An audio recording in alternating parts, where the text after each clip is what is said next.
And good morning, everybody. Welcome to Slow News Day Morning Edition. My name is Steve-Poikonen, and I'm hanging out here in Central California. This is a John Cougar Mellencamp free zone. Welcome to the show, everyone. I hope you're doing well wherever you're listening from.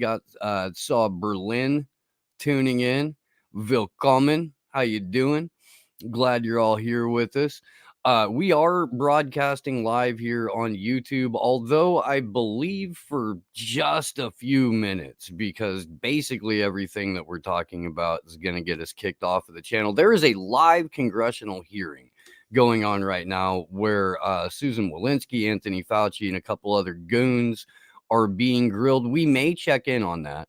I'll leave that up to you. If you want me to pull up the live hearing at some point, let me know in the chat, and we'll go ahead and get it up on the screen. Other than that, let me run through the business really quick, and then we'll jump right into the news. The QR code up in the top corner belongs to Matrix Bars. You can get a hold of them by scanning that or DMing on Twitter at MATRIXGENETIX. You can hit them up at the same address on Instagram as well.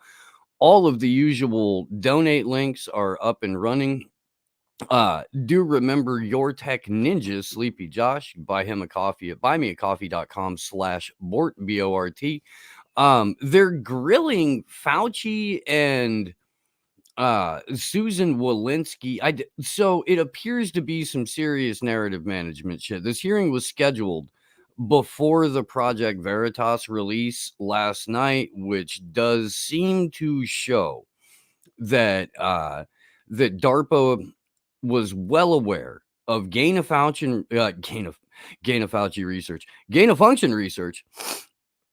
and that they denied, or they refused it. They refused to continue it. This was in 2018. Everybody knew about it. They knew it was going on in Wuhan. It was a program that was submitted to them. There's an admission in some of in one of the documents that we'll go through, that the particular DARPA project manager knew that Tony Fauci had taken gain of function to Wuhan.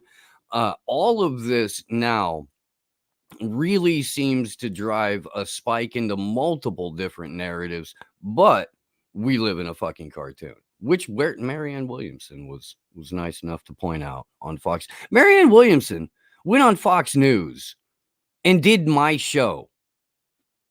And I'm trying to figure out if I should invoice her or not. I'm not 100% how that's going to work. I do feel like two things should happen relatively quickly. One is that I'll go ahead and play the clip of Orb Queen, and we'll decide together whether or not she's watching Slow News Day and taking what she learns here to Fox News. Look at the tweet. The real political divide in the country is not between left and right. That's an almost cartoonish version of our political reality. The real political divide is between the powerful and the powerless. Now, it really sounds like she's watching the show. So, Marianne, are you considering primarying President Joe Biden? No, like many, many people, I'm thinking very deeply about what's going on in this country. And I realize that the horse race is not the conversation that most matters. You know, I forget how much she sounds like a drunk landlady. to listen to Fox, to listen to CNN, to listen to MSNBC, it's all about left versus right, isn't it? But I don't think that that's the real political divide that most matters in this country. I think that's kind of a cartoonish version of the political divide in this country. It makes billions of dollars for political forces and media forces. The real political divide in this country, Jesse, is between the powerful and the powerless. I can't get a shout out, Marianne. I can't get a fucking shout out. What's wrong with you? And the powerful few, after all of the nice things I've said about you, or at least after all of the truly accurate and mean things that I didn't say about you. are headquartered in both major political parties. It is the corporate-backed forces, whether it's big pharmaceutical companies, big oil companies, military defense contractors, et cetera, that are obstructing. She's doing the Mickey Mat. Somebody help me write up an invoice for the Orb Queen. The financial well-being and the greater economic and professional and just personal opportunities of the American people. That's what I concerns would agree me. with Whether or that, not I that run there's for office, I definitely don't know. a big guy versus little guy scenario, and that's always been the case, and that's something this country has to address. In your opinion, as a progressive Democrat, if you still label yourself like that, where do you think President Joe Biden's biggest failures have been so far in year one? Not pushing back. The biggest failures of Joe Biden, to me, are the same as the biggest failures of Donald Trump and Barack Obama and every president in modern history, which is a refusal to take on in any fundamental way the dominance of these corporate forces. I mean, if you look at the actual economic opportunities of the average American, have they really been that different no matter who? So, Orb Queen really ripping off the show there, but failing to make the major connection that there's a public-private partnership. There's a marriage between all the corporations that she just railed against and the state. The federal government has intertwined itself so thoroughly with most of these corporations that they are one and the same. We see this every time there's a social media executive that gets dragged in front of Congress, when the conversation is always about which side to censor more, and never we should stop this blatant government policing of speech through social media organizations. Drunk landlady. I mean, really, dude, she got a weird voice. She really does. I don't know, man. It almost sounds like she's trying to be a grown woman doing a small child as a voice actor. Do you know what? I don't know. It's fucking weird. Guantanamo Bay. Lovely little island retreat the U.S. has ran as a torture facility for 2 decades, turns 20 years old today. Today is also the anniversary of my brother passing away. And I wanted to kind of mark some of that because right now in Belmarsh prison, Julian Assange is sitting waiting to be extradited under multiple levels of torture, partly because of the release of the Gitmo files. So I wanted to kind of go through this a little bit. Thousands of pages of documents dating from 2002 to 2008, never seen before by members of the public or the media. The cases of the majority of the prisoners held at Guantanamo, 765 out of 779 at the time of publication, are described in detail in memoranda from the JTF, GTMO, the Joint Task Force at Guantanamo Bay, to U.S. Southern Command in Miami, Florida. These memoranda, known as the Detainee Assessment Briefs, or DABs. Oh, come on, you asshole. Why would you do that? Contain recommendations about whether the... God damn it. Why are you doing this, motherfucker? Stop it. Jesus Christ. Just want to read the thing. About whether the prisoners in question should continue to be held or should be released, transferred to their home governments or other governments. They consist of a wealth of important and previously undisclosed information, including health assessments, for example, and in the cases of the majority of the 172 prisoners who are still held, photos, mostly for the first time ever. They also include information on the first 201 prisoners released from the prison between 2002 and 2004, which, unlike information on the rest of the prisoners, has never been made public before. Most of the documents reveal accounts of incompetence familiar to those who have studied Guantanamo closely. with innocent men detained by mistake or because the U.S. was offering substantial bounties to its allies for al-Qaeda or Taliban suspects, and numerous insignificant Taliban conscripts from Afghanistan and Pakistan.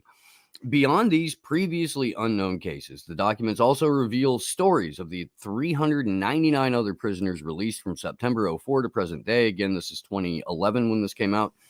And of the 7 men who died in prison. Memos are signed by the commander of Guantanamo at the time and describe whether the prisoners in question are regarded as low, medium, or high risk, although they were obviously not conclusive in and of themselves, as final decisions about the disposition of prisoners were taken at a higher level. They represent not only the opinions of JTF Gitmo, but also the Criminal Investigation Task Force created by the DoD to conduct interrogations in the War on Terror, and the BCSTs, the behavioral science teams consisting of psychologists who had a major say in the exploitation of prisoners in the interrogation. Crucially, the files also contain detailed explanations of the supposed intelligence used to justify the prisoners' detention. For many readers, these will be the most fascinating sections of the documents. They seem to offer an extraordinary insight into the workings of U.S. intelligence. But although many of the documents appear to promise proof of prisoners' association with al-Qaeda or terrorist organizations, extreme caution is required. The documents draw on the testimony of witnesses, in many cases the prisoners' fellow prisoners, whose words are unreliable, either because they were subjected to torture or other forms of coercion, sometimes not in Gitmo, but in secret prisons run by the CIA, or because they provided false statements to secure better treatment in Gitmo. Regular appearances throughout the documents by witnesses whose words should be regarded as untrustworthy include the following: high-value detainees or ghost prisoners. Please note that ISN and the numbers in brackets following the prisoners' names refer to the short internment serial numbers by which prisoners are or were identified. So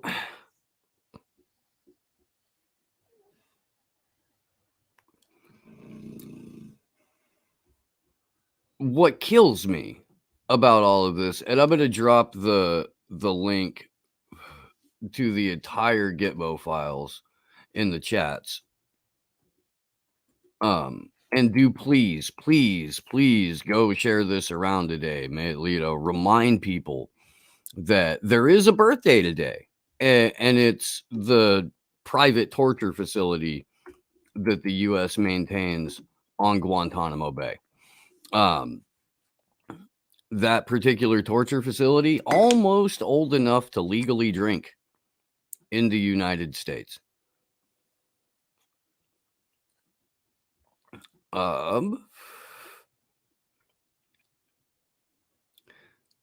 Religion is the most lucrative business. That's funny. It's up there, man. It's up there. According to a report by a well, I want to finish up with the Gitmo thing. Let me do that, and then we'll get to that, because the Twitter account Unusual Whales had a very, very detailed report on the very, very good year that our esteemed elected officials had as stock traders. Even a breakdown of the percent of return that they saw. It is disgusting. So let's look at this out of Al Jazeera real quick. 20 years of Gitmo. U.S. President Joe Biden says he wants to close the controversial facility in Cuba, but expansion plans are in the works. Do you remember way back in 2008? Holy crap, that was 14 years ago. When then candidate Barack Obama was all about closing Guantanamo Bay. The first thing I do when I get elected, I'm going to close Guantanamo Bay. Look, it's a torture facility, and we're going to shut it down. I don't even know if that's an accurate Obama. Today, January 11th, marks 20 years since the opening of Guantanamo Bay, the infamous U.S. prison located in Cuba that critics say allows detainees to be held indefinitely outside of normal laws or even judicial oversight. Yeah. Product of the so-called war on terror, U.S. President Joe Biden, like his predecessor Barack Obama, said he wanted to close the facility. Instead, it will be expanded under the Biden administration with a new $4 million courtroom to be built this year. During the past 2 decades, 780 men have passed through the facility, which was created in the wake of September 11th attacks. Today, the facility holds just 39 people. These are detentions that are inescapably bound up with multiple layers of unlawful government conduct over the years, secret transfers, incommunicado interrogations, forced feeding of hunger strikers, torture, and forced disappearance, and a complete lack of due process, said Amnesty International's Daphne Abiatar. In a statement, Al Jazeera looks back at some key events over 20 years of controversy surrounding the Guantanamo Bay Detention Center. You know what? I'm going to go ahead and come back to this. I did not share audio. I'm going to do that, and then I'm going to hit play, and we'll see what Al Jazeera's greatest hits list looks like.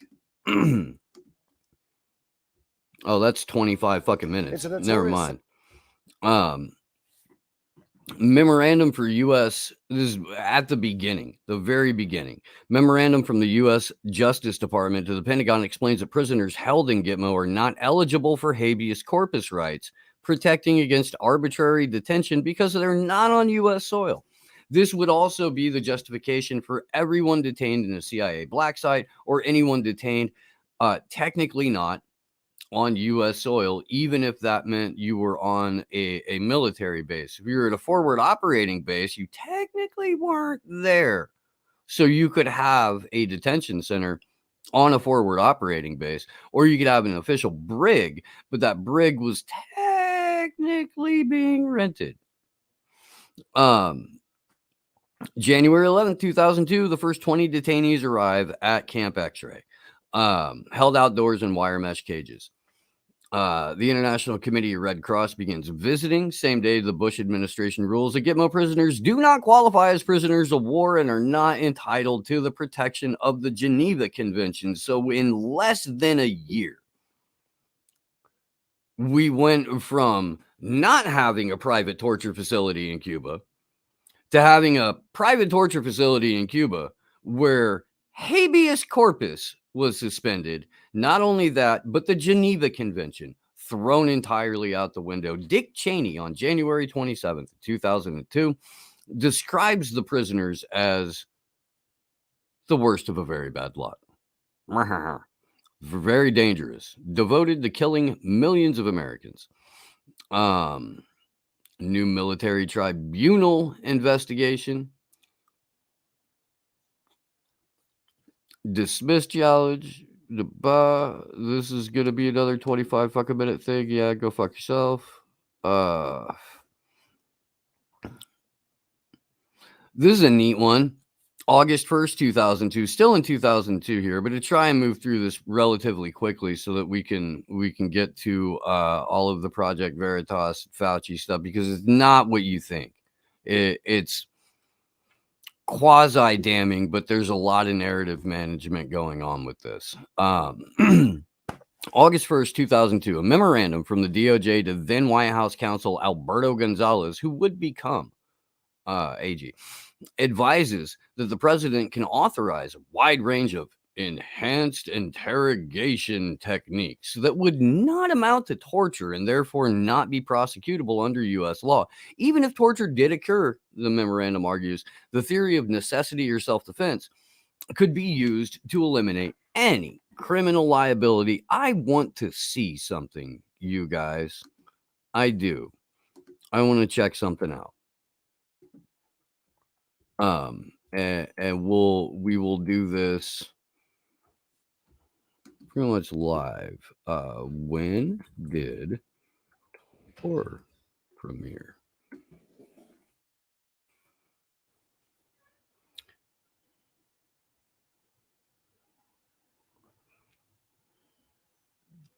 Okay. So the TV show 24, which I don't know if you guys remember or not, Kiefer Sutherland, it was Let's Make Torture Sexy. Let's go back up real quick because that show premiered on November. I just had it. It premiered on November 6th, 2001. And where is my thing here? So the show premiered a month, almost 2 months ahead of this memorandum explaining that prisoners held in Gitmo are not eligible. So we'd had what, the half a season of 24 by the time the first detainees arrived. Then by the time the memo saying, oh, it's okay to torture people because you might get a necessity defense, it might be necessary to torture. Well, we had already been seeding people with the torture porn that was 24 for damn near for a full season at that point. My point is there's a lot of propaganda that has gone alongside the war on terror that people may not even be aware of. I mean, it has been 20 years since the show debuted. NCIS is another one of these that I don't know if it's still running or not. It was like the longest running show on television. And it came out right after 9/11. The whole point of like half of mainstream media's entertainment programming was to sell the war for like 2 decades. They're still going at it. Let's jump down to Jesus Christ. Yeah. I'm going to put the link to this article in the chats too.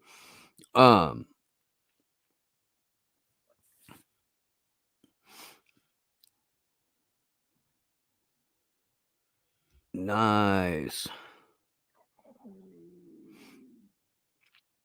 This is a highlight. June 11th, 2009, Mohammed El-Garani, the youngest prisoner to be held in Guantanamo Bay, is released. He was 14 when he was arrested in Pakistan in 2001. November 2009. Yeah, no, Obama's not going to close Gitmo. There's a breakdown of where the prisoners are from, how many died in custody, 732 transferred, 39 still there.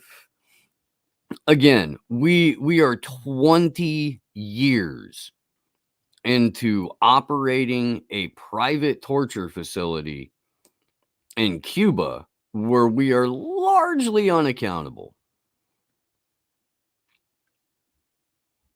So Trump failed on loading up Gitmo with really bad dudes and bad hombres and really bad people on both sides or whatever. Yeah.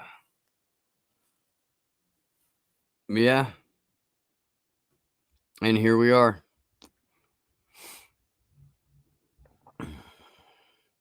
January 22nd, 2020. One of the men credited with creating the CIA's torture program testifies at Guantanamo Bay as part of a pretrial hearing for 5 men charged over the September 11th attacks. Jim Mitchell defended his role in the program as a matter of moral courage. Neat. So, yeah, 20 years of nonstop illegal detention, legalized torture. Fuck these guys. I'm probably not going to do that story.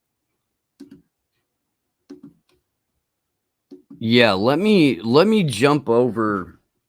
Let me jump over to the Rockfin for the rest of the show today.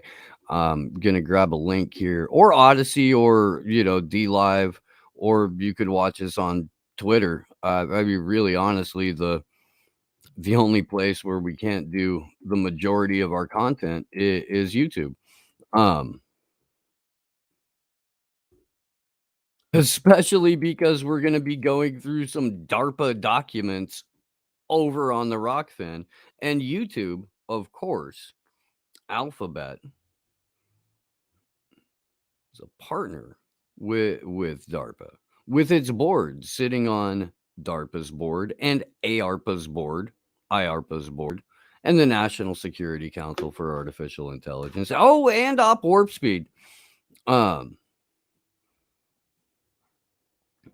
yeah, at any rate, we love you, YouTube. We will see you everywhere else you want to enjoy the rest of the show. We'll check you out tomorrow. Please do, if you can, hit up the donation links. If you cannot donate, please do share the links around, because that really, really helps. We're in a hell of a suppression bubble, and it's really difficult to get out even a tweet, let alone one where we're trying to keep the show alive. So please do that. Thank you very much. And we love the hell out of you. And we'll see you over on the Rockfin.